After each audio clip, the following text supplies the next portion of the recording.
Amigos, ¿qué tal? Bienvenidos a este nuevo programa que su canal Intégrate, la voz del pueblo, lleva para todos ustedes. Como siempre, intentamos llevar hasta sus hogares temas de interés que promuevan nuestra reflexión, pero sobre todo, pues la acción que nos lleve al crecimiento humano, al crecimiento personal de nuestra familia y de nuestra comunidad. Y en este día vamos a tratar un tema muy interesante. Pero antes quisiera dar las gracias a Casarte, Cafetería y Crepería, que el día de hoy ha abierto sus puertas para que nosotros podamos transmitir para ustedes desde este lugar, un lugar bastante agradable, muy recomendable. Pueden pasar un rato agradable con sus amigos, con la familia, o incluso contratarlo para un evento social. Va desde el catering o simplemente estar un rato aquí platicando. Agradecemos a José María López, el propietario de este lugar, quien les atenderá amablemente. Esperemos que puedan visitarlo. Estamos ubicados en 5 de mayo 408, en el centro de Apaseo El Alto, Guanajuato. Y serán todos bienvenidos. El día de hoy hemos querido hablar con ustedes o conversar sobre un tema que en los últimos tiempos se ha hecho cada vez más presente, no solo en los noticieros o en las redes sociales, sino también físicamente es más visible. Y nos referimos al tema de la migración. En ciudades cercanas, Querétaro, Celaya, desde hace mucho tiempo es muy común ver a migrantes centroamericanos sobre todo, cruzando las calles, generando incluso a veces problemáticas que polarizan a la sociedad. Pero en Apaseo también ya estamos viendo algunas de estas oleadas de migrantes, sobre todo a partir de ciertas políticas, tanto nacionales como internacionales, que permiten o han facilitado de alguna manera estas oleadas de migrantes. Y para hablar sobre este tema, hemos invitado a un especialista en este tema. Ha trabajado mucho sobre ello, incluso tiene trabajos publicados, trabajos académicos en colaboración con otros autores, y nos referimos al doctor Ricardo Contreras Soto. Él es antropólogo y nos visita desde la ciudad de Celaya. Junto con él estaremos analizando varios aspectos de este fenómeno de la migración, algunas de sus causas, sus problemáticas, sus aspectos positivos si es que los hay, y por supuesto terminaremos con una serie de propuestas de manera que podamos acomodar este fenómeno en nuestras vidas y de alguna manera nosotros también tomemos responsabilidad la parte que nos toca en este fenómeno. Queremos agradecerle al doctor Ricardo Contreras que esté con nosotros. Doctor, bienvenido. ¿Qué tal? Gracias por estar aquí con nosotros. Muchas gracias, Pepe. Muchas gracias, público. Nos da mucho gusto estar con ustedes, compartir reflexiones y plantear las problemáticas que en la vida cotidiana están.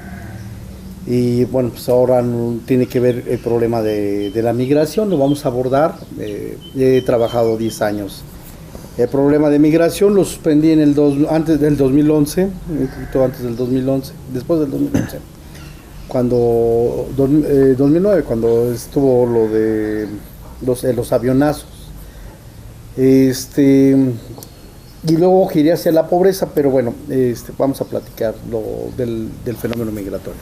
Muy bien, pues doctor, quisiera que pudiéramos iniciar nuestra charla compartiéndonos justamente qué es el fenómeno de la migración, qué es lo que implica este fenómeno y algunas de las principales problemáticas que conlleva este fenómeno. Bueno, hay distintos tipos de migración. La migración está considerada por la Organización Internacional del Trabajo, la OIT, como cuando una persona va a otro lugar y en un año va a radicar ¿A otro lugar? A otro lugar. Pero es diferente al turismo. Es diferente al turismo, se supone que es eventual. Si uno pasa por el camión, pues va a decir, no, es que yo también pasé. No, eso no es migración. Y probablemente las causas también sean distintas. Sean distintas, ¿no? Indudablemente. Hay una migración que se le llama migración forzada. La migración forzada es aquella donde, por ejemplo, pues existe un problema generalmente geológico, físico. Entonces, si llueve, si llega el tsunami, si tiembla, si hay situaciones donde pueblos completos o grupos de gente se van. En situaciones de guerra también se le llama migración forzada. La migración forzada es cuando pues ya está una situación de caos que es imposible vivir, y cuando hay alta delincuencia también hay una migración forzada. Y la que nosotros hemos visto en México y en Guanajuato es la migración laboral. La migración laboral es la que muchos de nuestros televidentes van a acordarse, son la gente que va y busca trabajo. Este fenómeno no es nuevo, tiene mucho tiempo, no es eterno, y se ha dado, eso es importante, que debemos de distinguir los distintos momentos de la migración. Pero la migración internacional, hay migración interna y migración internacional. La migración interna es, por ejemplo, cuando la gente se iba a la capital a buscar trabajo, o a Guadalajara, o a Monterrey, a las ciudades grandes, porque no había, o a Querétaro, ¿no? El caso de Apaseo Alto, que se va, que mucho tiempo también, mucha gente se da en migración interna, se iba o a Celaya, pero principalmente a Querétaro. Entonces, esa es la migración interna. Y la migración internacional, pues también es muy dada en nuestro estado. Llegamos a ser, en un momento dado, dentro de los 4 municipios, de 4 estados, junto a Jalisco, Michoacán, Zacatecas y Guanajuato, fuimos los que mucho tiempo exportamos de manera involuntaria la cuestión migratoria. Entonces, bueno, a la que me voy a hacer referencia es a la migración laboral y después a la transmigración. Doctor, es muy común que relacionemos migración con pobreza, pero me preguntaba yo si todo tipo de migración tiene que ver con pobreza, o habría algunas causas distintas. Desde su experiencia, ¿cuáles serían esas otras formas de migración que probablemente no tengan que ver con pobreza? Ahora, también hay un debate, ¿no? Si la migración forzada no es, la pobreza no genera migración forzada. Ya. Entonces sí, porque no es tan voluntario. Muchos de los postulados, claro, son académicos, y también es como de cuestionar, ¿no? O sea, pues es que si no hay trabajo y tengo que sobrevivir y tengo que mantener a la familia, pues entonces tengo que buscar dónde. Entonces no voy, me lleva la situación, ¿no? Te ves forzado a moverte. Forzado. Pero bueno, está clasificado este tipo de migración como migración laboral. Bien, la pregunta tiene que ver un poco, porque conozco a gente de Apaseo que ha tenido que emigrar hace muchos años. Muchos de ellos, por supuesto, que la razón por la que se han ido es una situación laboral, es una situación económica, pero también hay mucha gente que está ya, si no por gusto, al menos por una tradición familiar e incluso cultural, es decir, el papá o el abuelo o algún otro pariente ha emigrado en algún punto histórico y por tradición se puede hacer. Entonces, quisiera saber si efectivamente estas otras causas son suficientemente poderosas como para pensar en la migración. Sí, dices bien. Fíjate que nosotros hicimos un levantamiento largo en 10 años.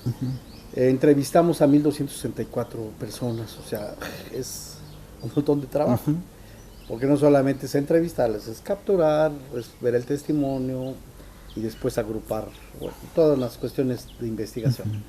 Pero lo que quiero decir es que encontramos, se llaman tipologías, 4 tipos de respuestas. Entonces, de motivos de migración. Entonces, claro, el motivo de migración mayor, el 70%, fue los motivos económicos. Y dentro de los motivos económicos también hay otras subclasificaciones. Efectivamente, por pobreza, por problemas en el campo, cuestiones de desigualdad, crisis recurrentes, no hay trabajo, una cosa es que, y además, bajos salarios. Más o menos son los principales. Y efectivamente los bajos salarios pues fue algo por lo que la gente, el no tener empleo o tener muy bajos salarios fue lo que hizo que la gente migrara a Estados Unidos. Al menos 70%. El 70%, que son bastantes. Y luego hay otras 3 subcategorías. Están los motivos familiares. Entonces se va el papá, se va la mamá, como muchos casos yo creo que de aquí de Apaseo, ¿no? Entonces ya vas y te vas con tu hermano, te vas con tu tío, te vas con tu papá, buscas a tu abuelo. Como ya tenemos bastante tiempo, yo creo que sí hay más de 3 generaciones de mexicanos que están allá. Ese es el motivos familiares. Y hay un motivo que se llama motivo personal, que lo dividimos en dos. El motivo personal, bueno, pues es que la gente quiere irse. Entonces, también hay muchos motivos. Embarazó a la novia, se peleó con el marido y se fue. ¿Estudios se incluiría aquí? Y estudios. La cuestión de estudios, sí. Mucha gente se fue porque pues ya se acabó. No, aquí yo me acuerdo que en Apaseo el Alto ha tenido problemas con los estudios medio superior, medio terminal, y con los estudios superiores. Los estudios superiores. Entonces, con esos ha tenido problemas y entonces la gente migra. Tengo entendido que ya desde hace un poquito de tiempo ya empieza a haber universidades particulares y cosas de ese tipo, pero todavía no responde al mercado educativo.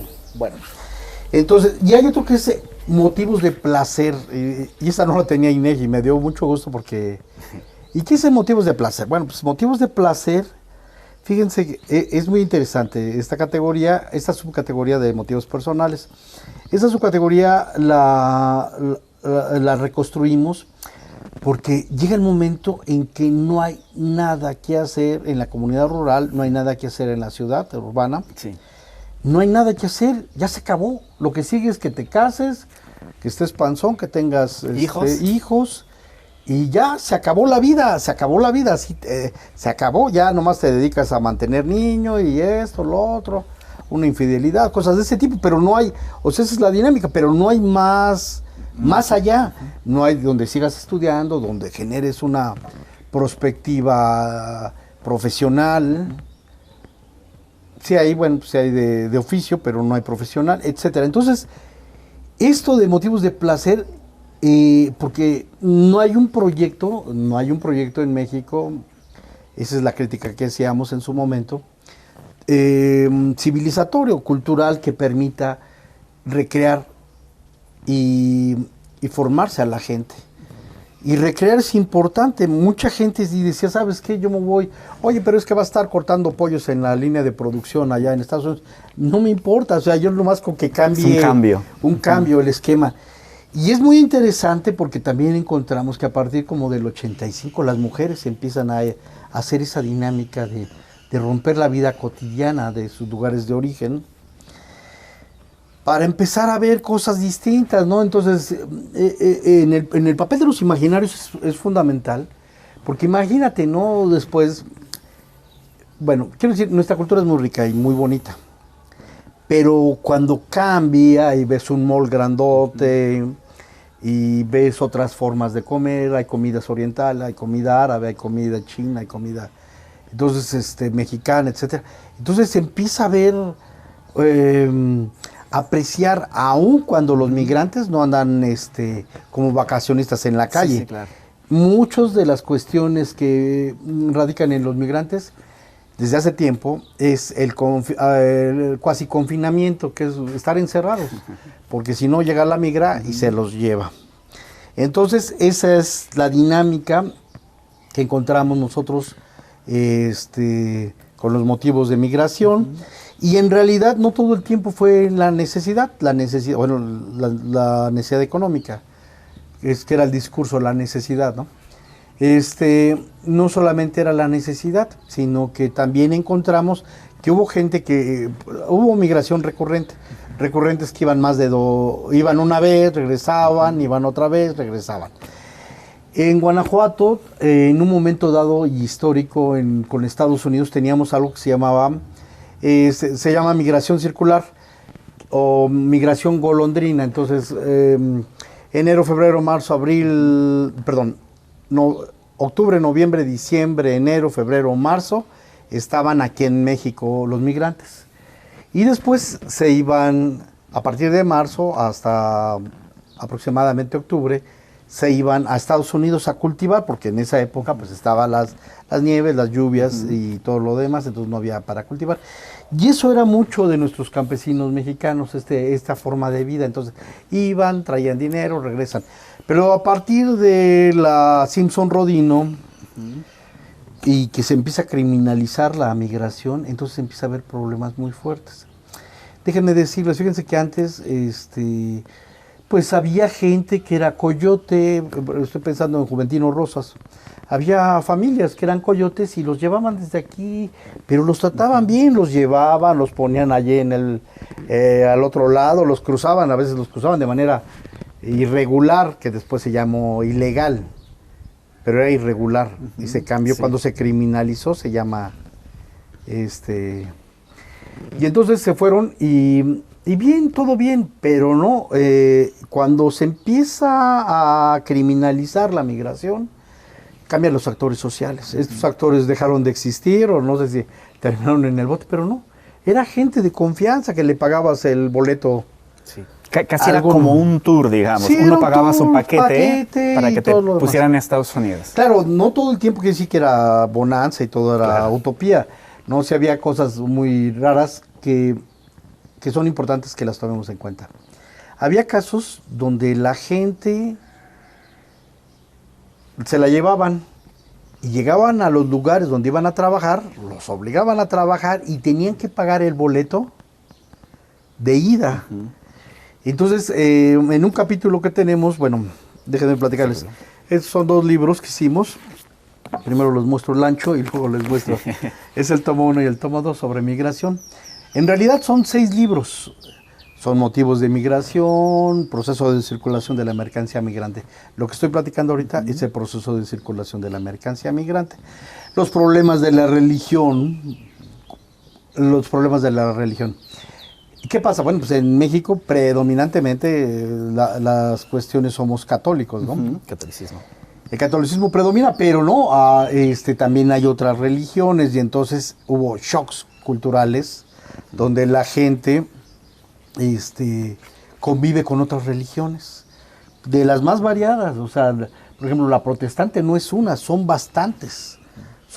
Entonces, y lo vaciado es que en el mercado laboral el papel de la religión jugaba un papel importante porque también era una manera de atraer a la gente y darles trabajo y mantenerlos en temporadas con más estabilidad.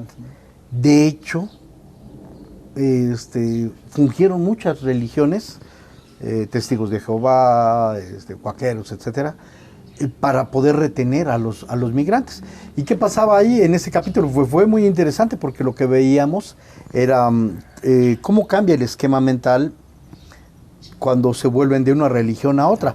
Pero se vuelven de una religión a otra porque tienen la necesidad. ¿Sí me explicó? Es una situación conveniente en ese momento. En ese momento, sí, son conversos, se llaman conversos. Sí. Se hacen conversos muchos de ellos.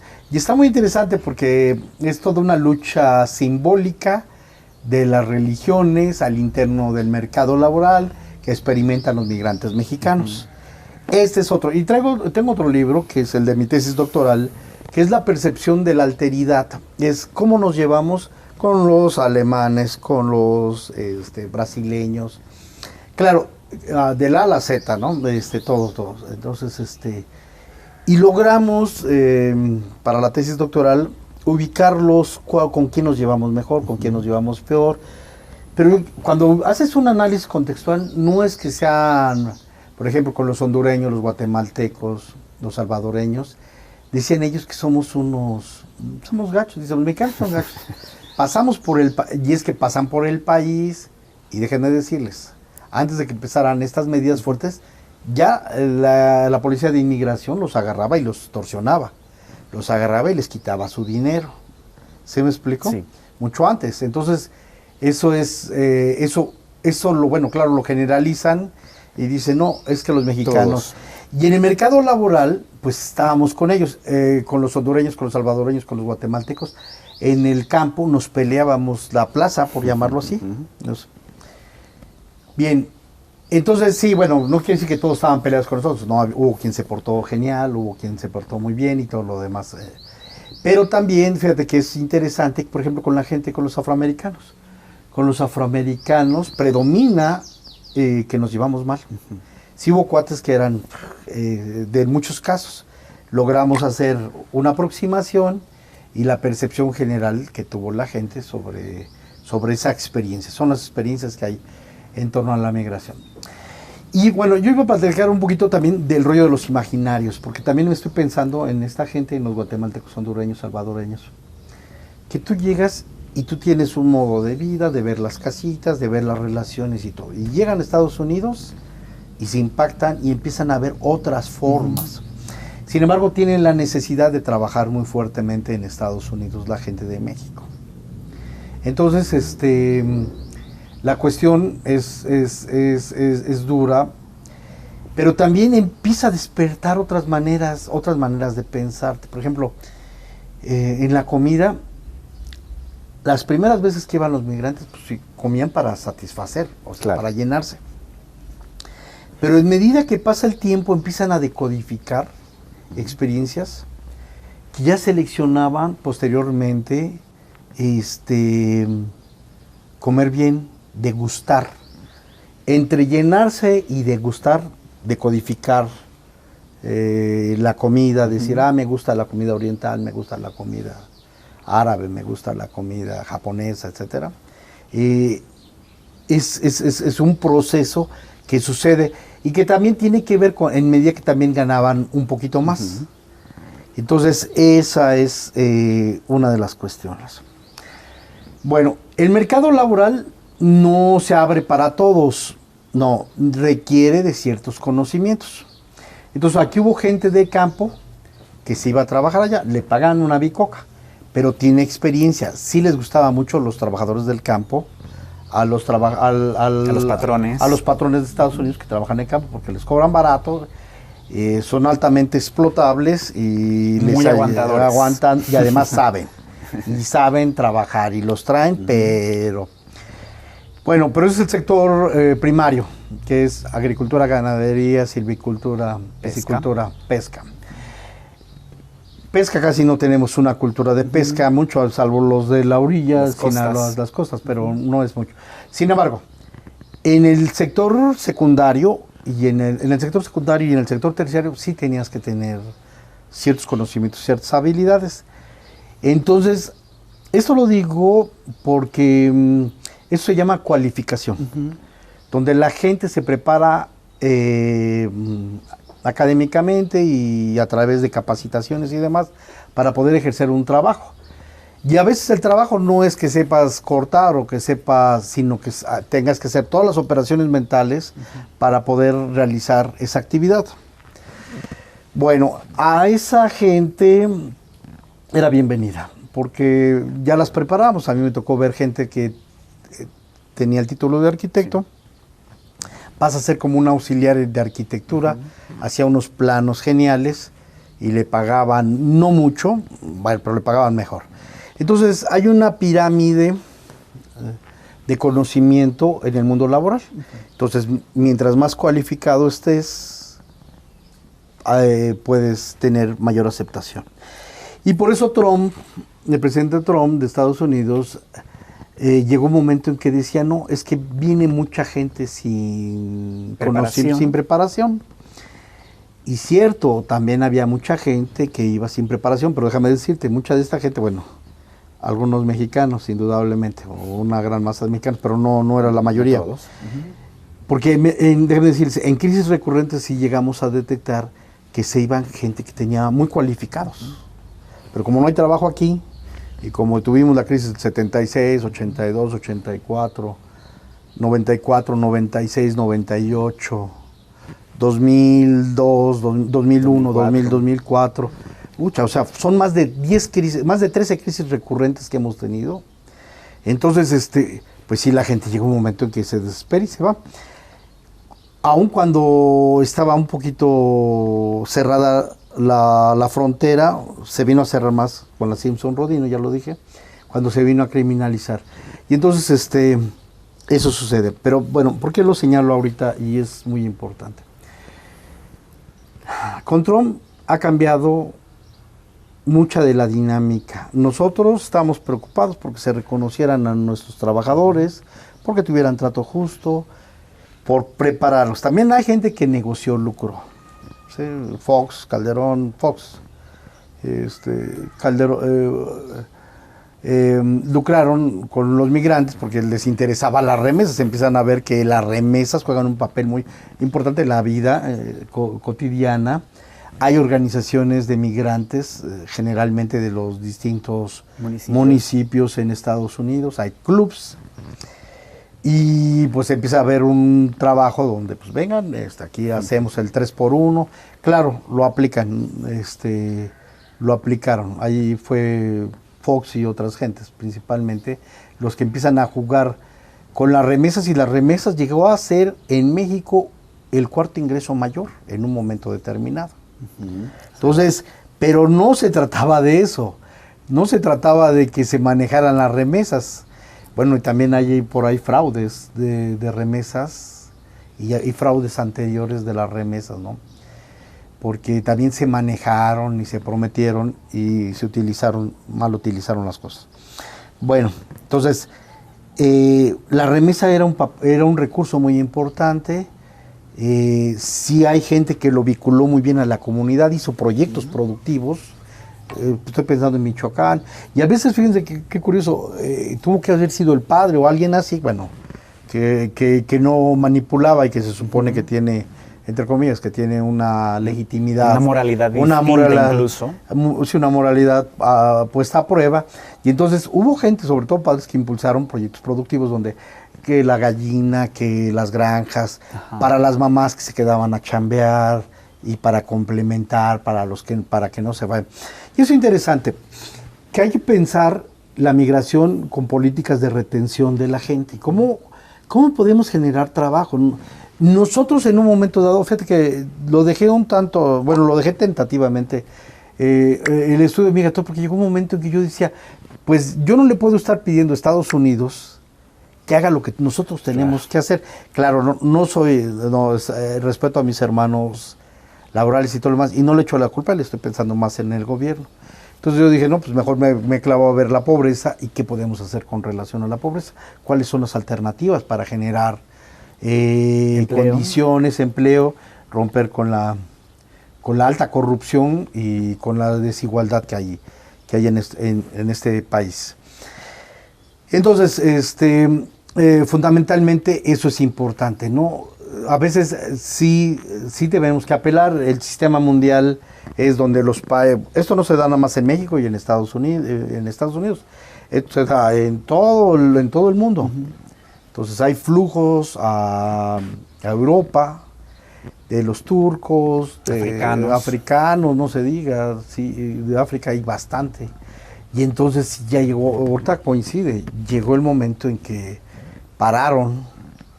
No estoy de acuerdo, porque también déjenme decirles que muchos de estos países centros pues, se han aprovechado mucho de los recursos naturales y han abusado de eso. Y no han generado una riqueza de manera no ha habido una distribución de la riqueza más justa, y entonces se confrontan finalmente con lo que se ha venido generando, y gran parte de ese problema lo generaron ellos.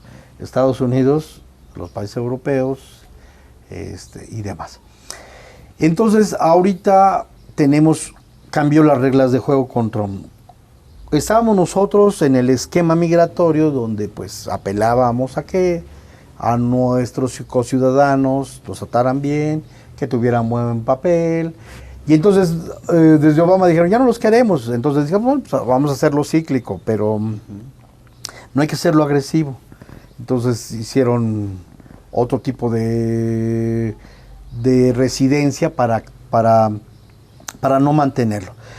Pero no, ya llegó un momento en que se saturó, y además hay un miedo. Un autor que se llama Samuel Hutchinson, en un libro que se llama ¿Quiénes somos?, empieza a ver, y generó en parte él también este miedo, bueno, ya lo traían, pero lo generó, de que llegó un momento en que dijeron, ¿qué pasa si llegan los mexicanos y los latinos y nos invaden? ¿Qué va a suceder? Si quieren recuperar Texas y California, ¿qué vamos a hacer? ¿Qué vamos a hacer? Sí, sí, exacto, no ven la parte histórica donde... Entonces, empieza a generar un pánico, pues señalando, pues, de manera clasista, racista, pero déjame decirte, bien argumentado, lo leí. Había razones para pensarlo así. Sí, para pensarlo así. Llegó, por ejemplo, a cita de que había un partido México-Estados Unidos y que en el estadio gritaban México y que el que sacaba banderita de Estados Unidos casi le daban pama. Entonces, a ese tipo de miedos, pero los naturalizan o los generan con la identidad mexicana. Entonces, es corrupto, es mexicano. Es violador, es mexicano. Es mal hecho, es mexicano. Y no es cierto, los trabajadores por mucho tiempo han mostrado, claro, bajo la exigencia, bajo la disciplina de otros sistemas disciplinarios, pues han mostrado que hacen las cosas bien y todo lo demás. Pero esto se ha generalizado y también le permite pues algo de egocentrismo a los norteamericanos para que permitan ellos mantener. Entonces llega Trump y plantea, bueno, déjenme decirle, Obama, ya lo habían dicho, Obama es uno de los presidentes que ha expulsado más migrantes mexicanos, más migrantes mexicanos, y de hecho esto de la retención de los niños no es de los republicanos, es de los demócratas. Bueno, y pues sin tentarse el corazón en un discurso xenofóbico, Trump retiene a la gente. Y cambia la jugada. Ahora la jugada ya no es para nosotros ser de brazos abiertos con nuestros compañeros centroamericanos y sudamericanos, centroamericanos principalmente, sino cambia la jugada. Entonces, la jugada ahora es, pero antes de eso, pues están las elecciones. Y este discurso xenofóbico le ha servido mucho a la derecha, que es mucha la mayoría, donde sí hay un reconocimiento al mexicano, pero para que barra, trapee, trabaje, pero no como igual. Esa desigualdad cultural, ni en imagen, ni en representación, ni nada. Entonces sí lo queremos, pero lo queremos que esté barriendo. De esta manera. Se llama, y ese es el rollo del multiculturalismo, a diferencia del interculturalismo.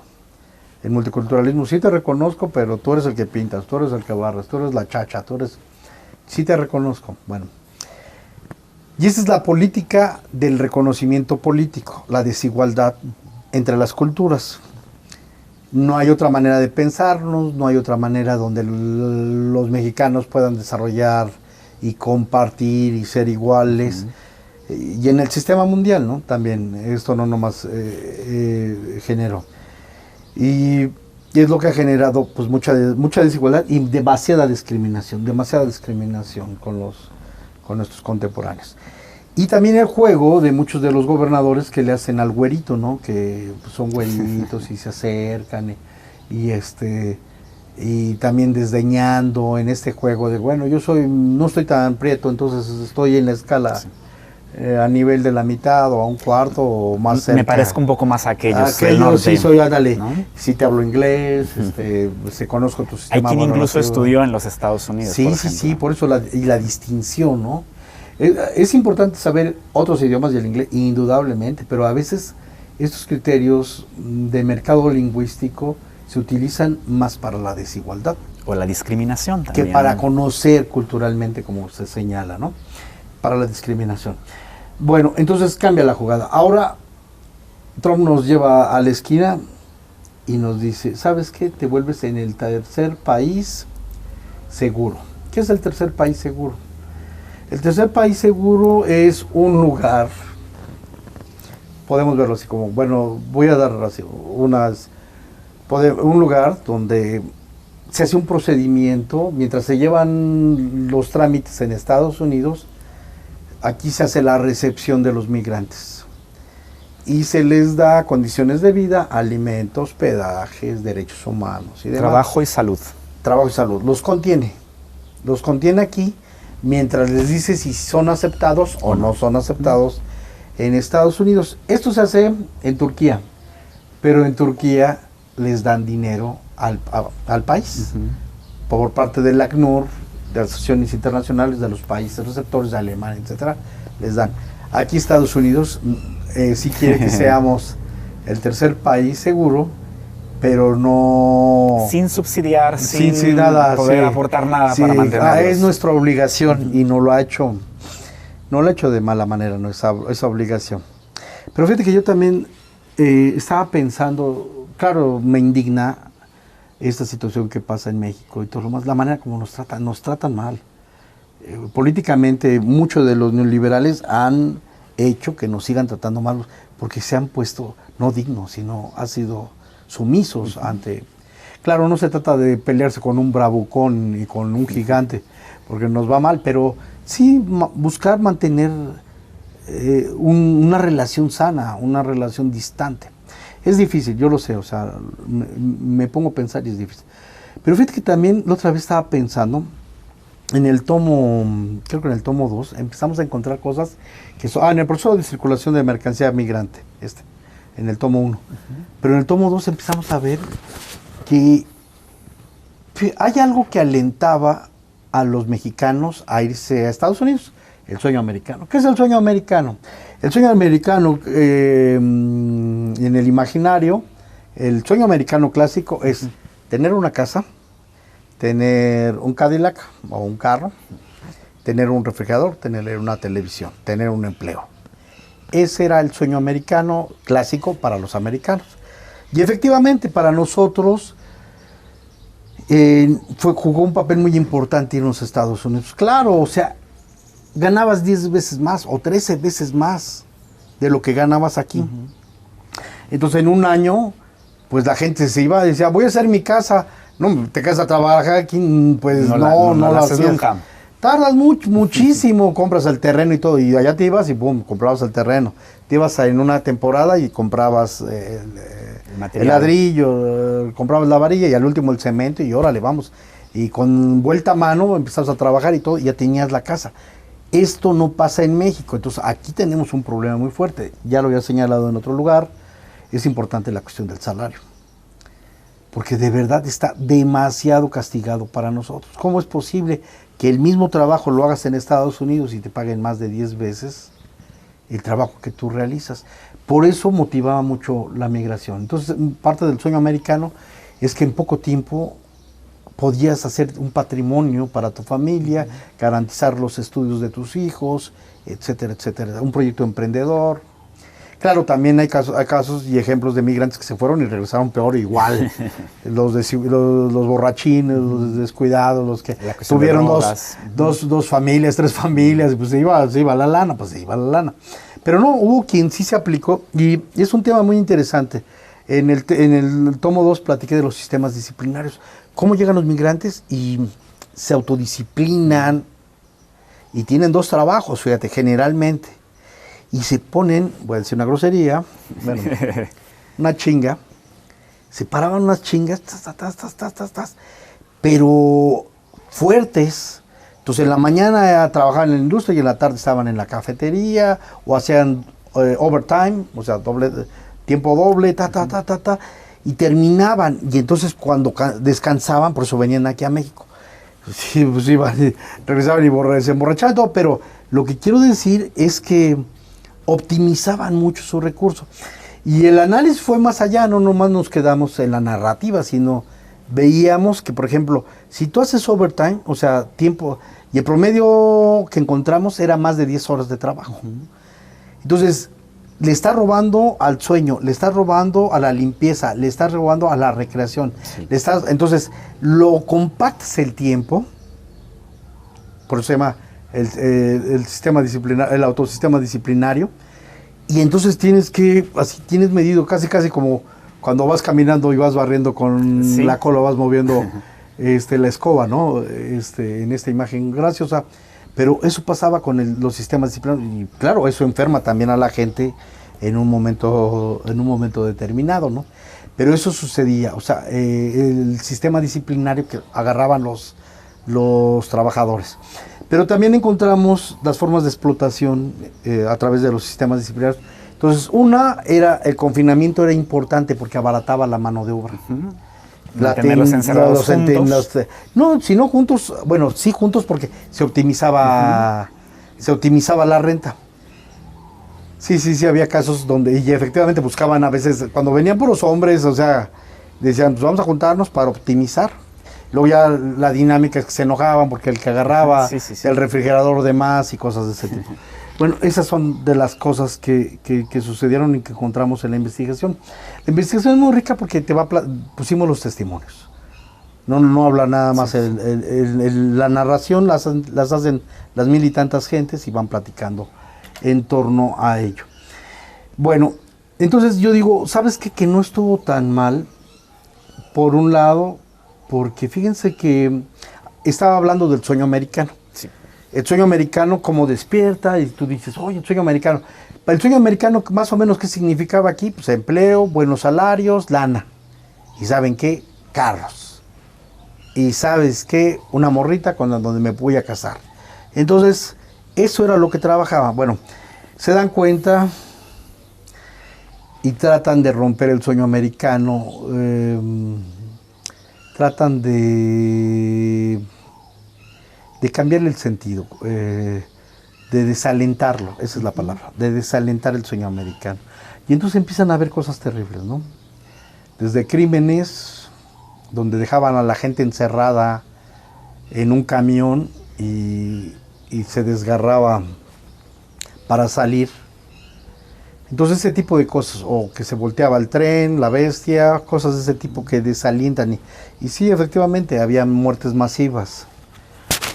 Bueno, no se culpa a Estados Unidos, pero sospecho... Ciertas condiciones favorecieron eso, sí, digamos. pero no, además una política de esto. Y luego empieza a haber bandas tipo Mara que empiezan a extorsionar y a suplir a los viejos coyotes. Y entonces, pues, es un violadero, un matadero, robos en Sudamérica. Entonces, tenía testimonios de que te subías al tren y ya estaban las bandas quitando, poniendo, violando. Y cosas terribles. Claro, se hacía para desalentar esta política del sueño americano, este imaginario que alimentaba. Pero era terrible, o sea, de verdad era... Entonces, cuando México dice, bueno, lo forzan a decir, vamos a agarrar... Fíjate que yo digo, está bien. Porque esta parte, bueno, esa es una parte. Y la otra parte era la policía, la policía de migración. Pues eran extorsionadores, y más en la época de neoliberal. Y en una época yo recuerdo un tío policía que me decía que era injusto, que se iban y agarraban a los ayulitas, a los mayas, a los cuates estos que vienen, y los torturaban y les quitaban la lanita. Bueno, entonces no veo nada mal que el Estado mexicano se encargue. Sin embargo, hay grandes problemas. Los grandes problemas es para retener la gente, todavía no. Si no tenemos alimentación, no tenemos trabajo, para muchos mexicanos, se tiene que buscar la manera. Por eso es importante que tanto organismos internacionales, el ANUR, la ONU, la OIT, etcétera, entren al quite, y Estados Unidos, porque le estamos haciendo la chamba a Estados Unidos, que le entre. Alemania dijo que le entraba. ¿Quién más dijo que le entraba? Creo que España también le entraba, y la Comunidad Europea dijo le entramos. Bueno, entonces yo digo, sí está bien, porque si no, esto es un relajo. Un desorden. Es un desorden y es un crimen, y nos toca, porque de por sí el crimen organizado tiene muy confinado a México, a muchos de los estados, a muchos de los municipios, pues es peor todavía. Y sí, el caso más grave y terrible fue cuando sucedió en Tamaulipas, ¿no? Que había 80 gentes, le hablan, vienen las formas de extorsión en el libro antes del crimen organizado. Entonces te hablan y les decían, a ver, aquí está fulano de tal, quiero que me des tanta lana como secuestro. Y entonces llegaba la gente y pagaba. Y entonces fue yendo la gente, un grupo de gente, y los demás eran gente pobre. Oye, ¿qué? No, pues no, nadie, no, yo no conozco a nadie o nadie va a responder por mí. Ah, bueno, entonces agárrate un martillo y agarra tu otro martillo y el que sobreviva se queda a trabajar con nosotros. Y ese tipo de crueldad, y eso te pasó en Tamaulipas, fue terrible, ¿no? Hubo 80 muertas, fue feo, o sea, y era una espiral que iba a agarrarse cada vez con mayor fuerza, iban a ser la gente que iba a hacer esto. Entonces, a mí me da gusto en ese sentido, pero no me da gusto porque pasamos a ser los polizontes ahora del sistema mundial. Sin embargo, yo creo que esperemos que se pueda hacer un trabajo más profundo y más eso. Y fíjense que de verdad lo he estado pensando. Mañana tengo una cita en el Senado, me invitaron como a otros investigadores. Y yo creo que se puede hacer cosas bien padres, con calma y bien hechos. Entonces, esto, la policía migrante que sea ética, que se corran a todos los rateros y a toda la gente que es extorsionado y ha matado, y que se quede el crimen organizado, quitarlo para desestimar, quitarlo en términos en este negocio, y que el gobierno se dedique a esto, ¿no? Voy a detenerle en este momento, doctor. Vamos a hacer una pequeña pausa. Entonces, estamos hablando acerca del fenómeno migratorio, estamos desglosando algunas de las causas, de los orígenes de este fenómeno, también algunas de las problemáticas. Pero vamos en la siguiente parte de nuestro programa, pues a hablar de estas propuestas que investigadores en todo el país, y en este caso el doctor Contreras, pues han ido estudiando, han ido sugiriendo como una manera de ordenar este fenómeno que no se puede detener, es parte de la vida misma, de la vida humana, pero sí se puede ordenar de cierta manera para que justamente estos orígenes permitan a las personas desarrollarse como lo que somos todos, seres humanos, ¿no? Entonces, si les parece, regresamos en un minuto. No se vayan. Yo sí cumplí mis sueños. ¡Yo cumplí mis metas! Yo cumplí mi proyecto. En Alianza Cajas Populares impulsamos tus proyectos, mejorando tu calidad de vida y haciendo productiva tu región, con planes de ahorro, crédito e inversión. En Alianza Cajas Populares confiamos en ti. Con Alianza, yo sí.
Super Económico Cash, tenemos unos super precios para este mes de julio.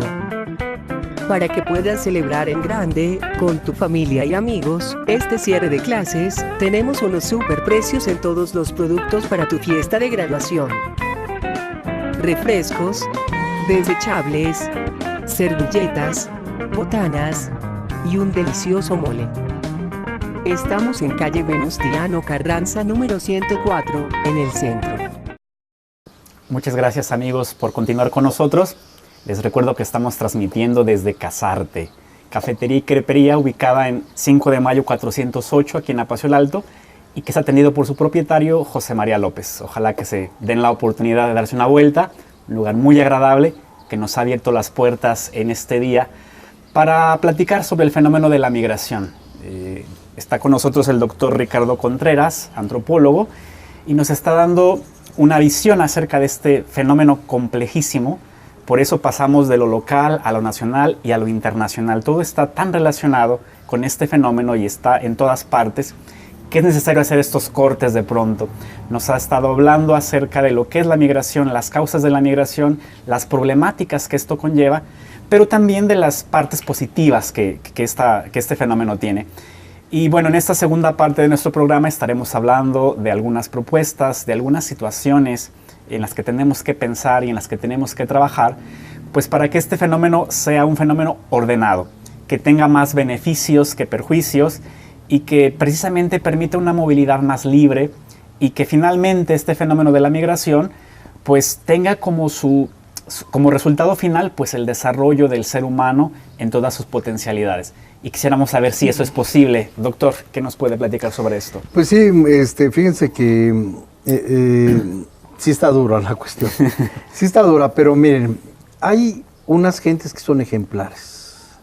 Son las patronas.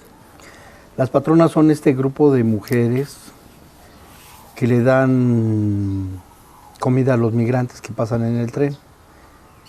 Y entonces preparan la comida y todo, y se lo dan gratis, se lo dan de corazón. Ellas argumentan que sus hijos fueron o sus esposos fueron migrantes. Y es una labor que hacen. Y me gustó mucho, hace poquito las volvieron a decir, dice, nosotros damos. Y en esta ética de dar, siempre estamos nosotros preocupados por la lana, que no nos corten, que no nos quiten. Es dar, es mostrarse, es darlo con amor. Entonces, esos documentales de las patronas yo se los recomiendo para que vean otra calidad de gente. Y no son gente rica, no son gente que va y da dádivas y o que da de lo que les sobra, digamos. O da de lo que les sobra, no. Les dan sus arroz, sus frijolitos, les dan su agua a los migrantes. Y esos pasan. Yo no sé cuántas veces los regresan y vuelven a pasar y comen y todo lo demás. Se los dan en bolsas para que ellos vayan. Bueno, efectivamente, tenemos un problema muy fuerte. Esta política de brazos abiertos empieza ¿a cerrarse? A cerrarse. Tiene que ser más controlada. Ya argumenté porque no vi tan mala medida de que el gobierno sí tenga control de sus fronteras y de su territorio. Y tiene grandes retos. Tenemos entendido que en los centros de inmigración y en los centros de donde llegan los migrantes, pues hay una sobrepoblación y entonces estaban diseñados para para gente, 15. Cierta capacidad, Cierta digamos. capacidad y ahora está sobre-rebasada, ¿no? E incluso donde lo retienen la policía, el Instituto de Migración, igualmente no alcanza la comida, viven en hacinamiento. Se quejó las migraciones no solamente son con Centroamérica, están en África, en Asia, que vienen por esta vía. En Cuba, con los cubanos, fíjense que quiero hacer una reflexión sobre la cualificación de los cubanos.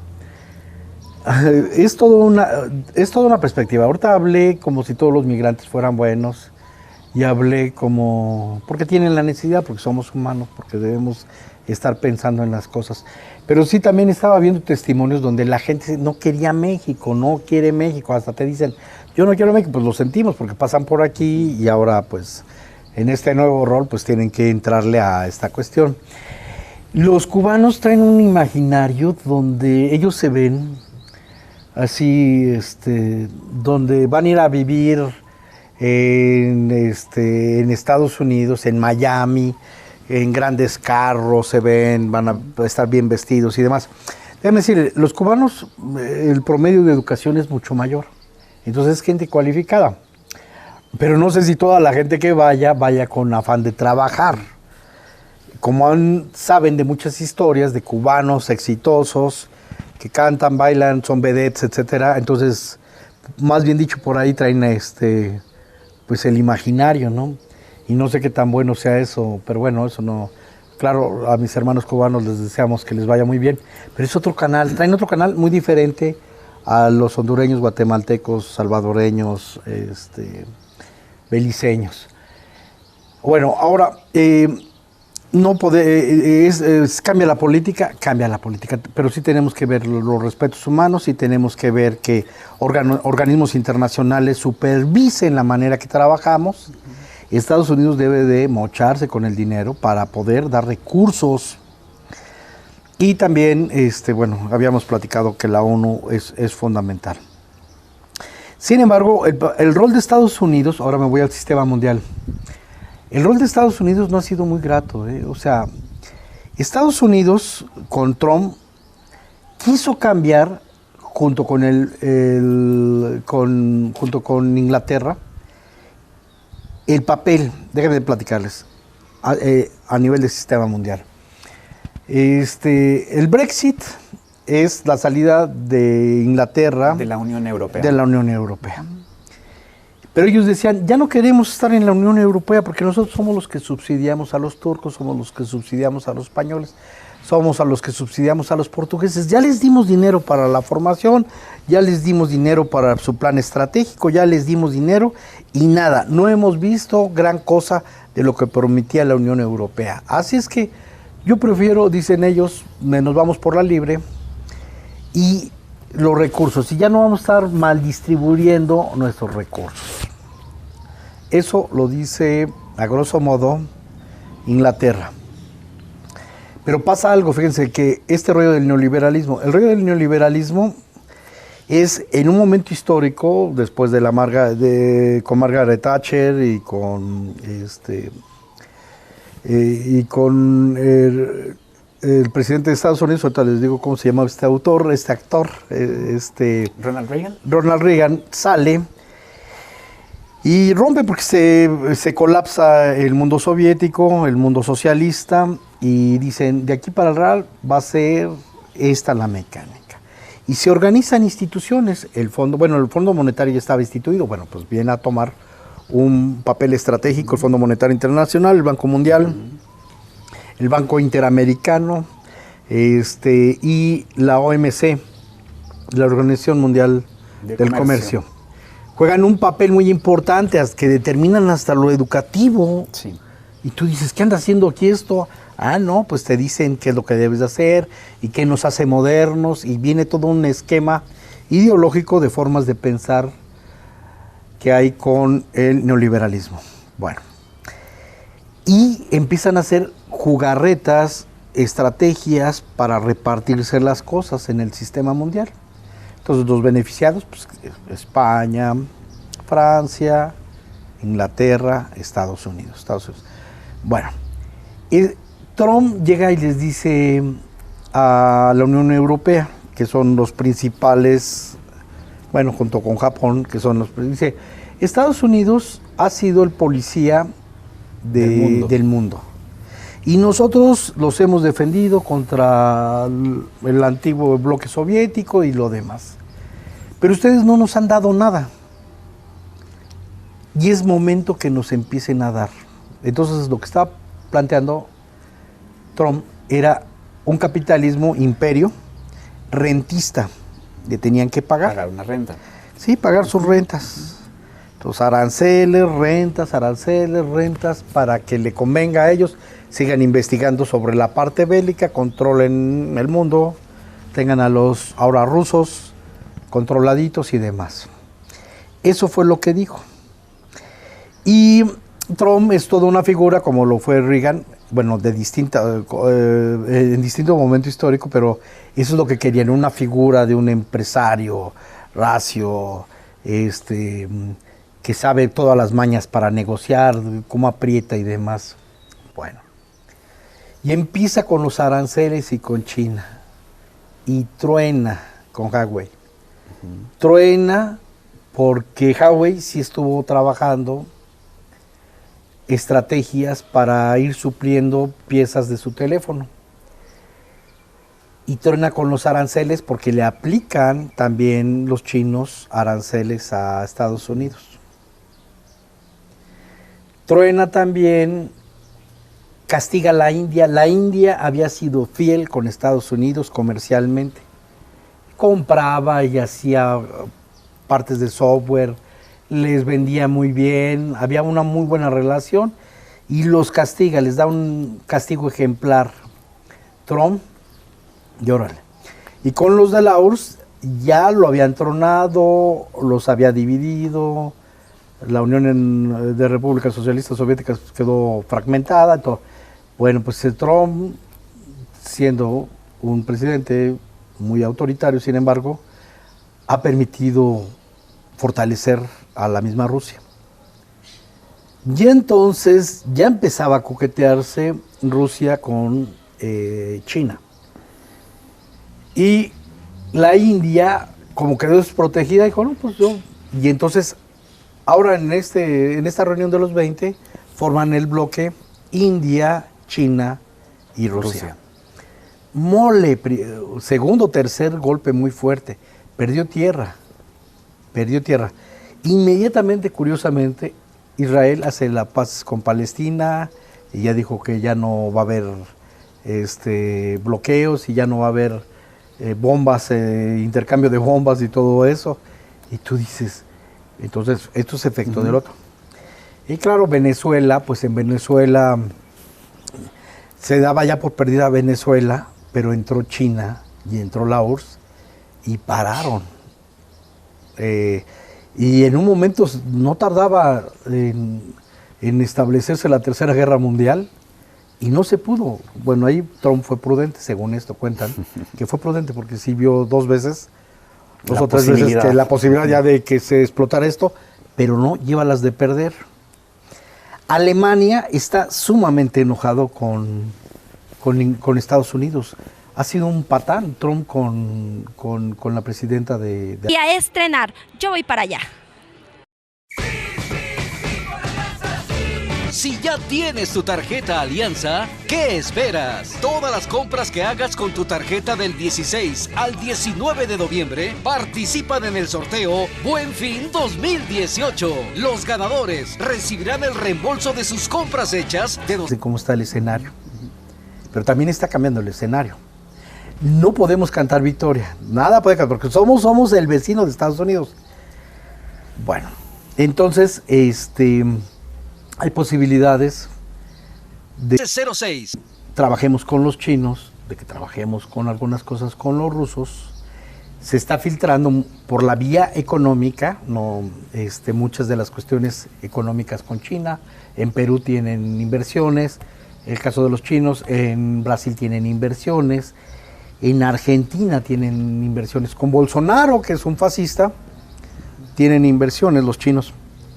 Entonces, quieras o no, están trabajando en lo económico, pero ya entraron a América Latina, que era la América para los americanos, ¿no? La doctrina Monroe. Bueno, entonces empieza esto. Y yo creo que ayer estábamos viendo un debate de la CNN, de los republicanos y los liberales. Tiene que cambiar el rol de Estados Unidos. No puede vivir tronando los dedos, haciendo las estrategias que antes hacía y abusando de muchos de los países que fueron sus aliados. El caso de México. No puede ser, no debe ser. Entonces debe de cambiar. No sé si es probable que gane Trump, es probable que gane Trump, pero tiene que cambiar el discurso de Estados Unidos con el mundo. Ya no es el imperio que llegó como en nombre de la fantasía, ya no es Walt Disney. Esto ha cambiado la correlación. Y pienso, ¿por qué? Porque cuando López Obrador saca la propuesta de desarrollar proyectos de desarrollo para América Latina, para Centroamérica, para Guatemala, Honduras, Salvador, Nicaragua, Belice, los que alzan la mano es Alemania, no alza la mano Estados Unidos, los que alzan la mano son la Comunidad Europea, los que alzan la mano. Bueno, entonces se supone que mañana en el Senado nos van a presentar la estrategia de los migrantes y yo no sé, espero que haya oportunidad de participar y quiero plantear lo que quiero decirles a ustedes. Fíjense que Guatemala, Honduras, El Salvador, Nicaragua, son nuestros hermanos y están muy, muy lastimados económicamente, políticamente, hay mucha inestabilidad y hay bastante delincuencia. Entonces sí se tiene que parar eso porque no puede haber guetos en los países, no puede haber país gueto. Tiene que haber, por el bien del mundo, criterios generales, apoyos generales, condiciones generales que permitan desarrollarlos. Entonces, pienso que una de ellas, pues claro, es llevar inversión. A mí no me gustaría, he estado pensando, ¿qué estrategias podrían ser buenas? Pues si llevas fábricas, pues sí, la maquila, pero luego las maquiladoras no son, sí te ayudan, hay un salario, es un salario mínimo. Yo le voy más a la economía social, porque sí puede ayudar a la gente. ¿A qué se refiere con la economía social? La economía social es formas de producción, distribución y consumo que le permitan a la sociedad cuidar la parte sustentable, retribuirlas bien y hacer formas de no explotación. Ya.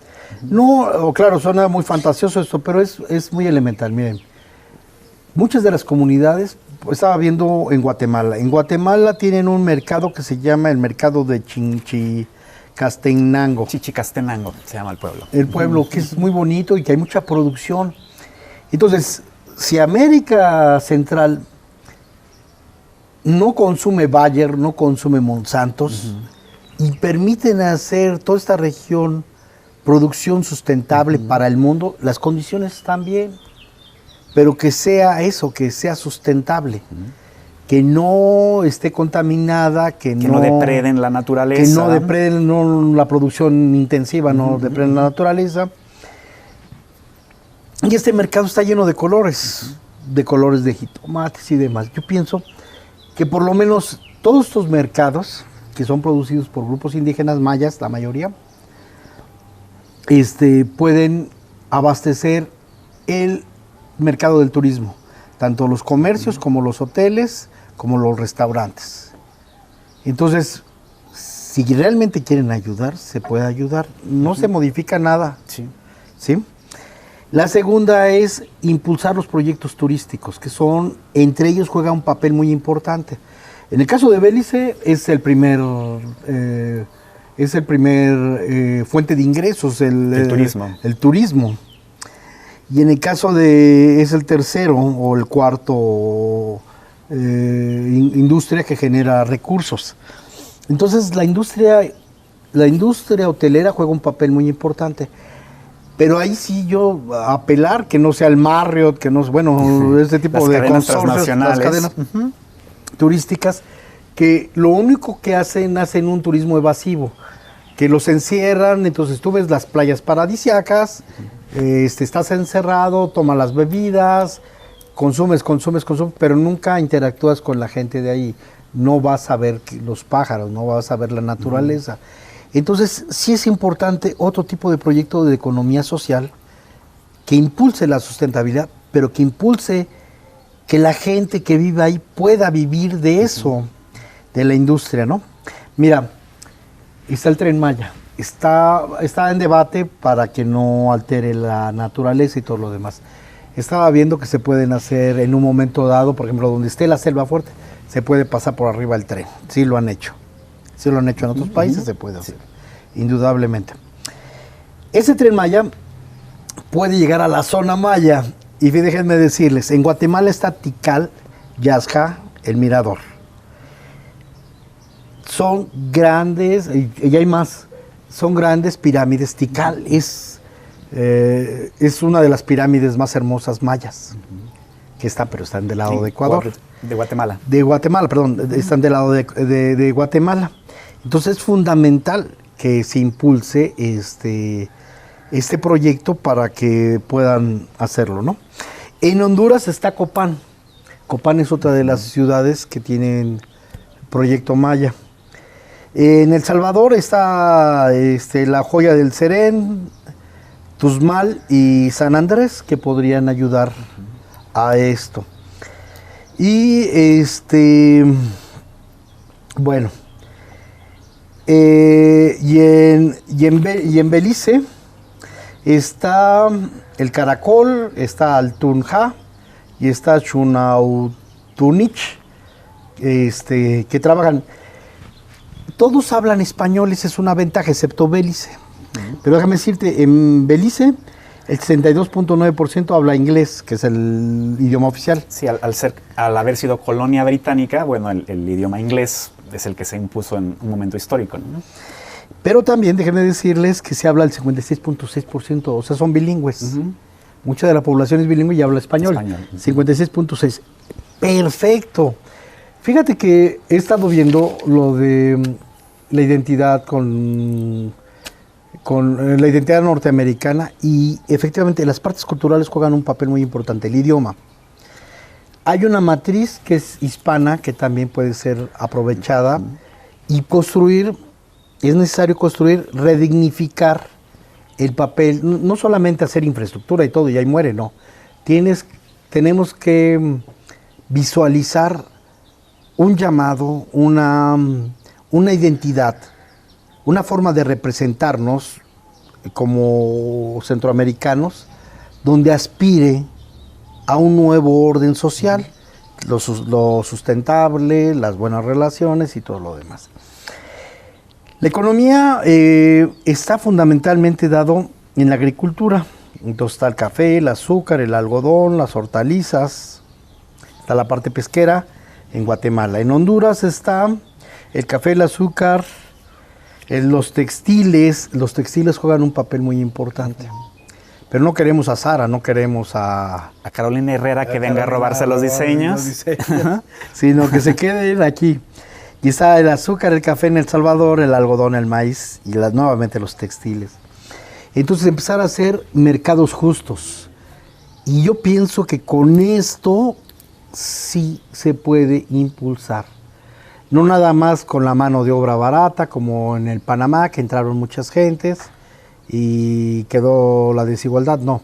Yo pienso que ahí la parte indígena, la parte local, las formas de organización social pueden respetarse, el tejido social se refuerza y se reactivan y yo sé que los grandes interesados y son estas grandes empresas de turismo, pues condicionarlas muy claramente de qué es lo que se quiere y por qué se está haciendo las cosas. Pero entonces esta región generaría empleos, esta región generaría seguridad alimentaria para la gente que vive ahí y una industria que no sea agresiva. Yo sé que la textil, sobre todo la parte que tiñen, es muy contaminante. Bueno, pues buscar maneras de otras formas. Esto me gustaría escuchar el día de mañana, el proyecto de migración junto con este otro proyecto. Y si lo capitalizan bien tanto el presidente de El Salvador, de Guatemala, de Honduras, etcétera, etcétera, puede pasar a la historia como un buen proyecto. Y si ya están, claro, cuidar las selvas, cuidar el pase del jaguar y los jaguares que todavía están ahí y otras fauna y flora que debemos de cuidar, yo pienso que esta zona podría ser una manera de sobrevivir.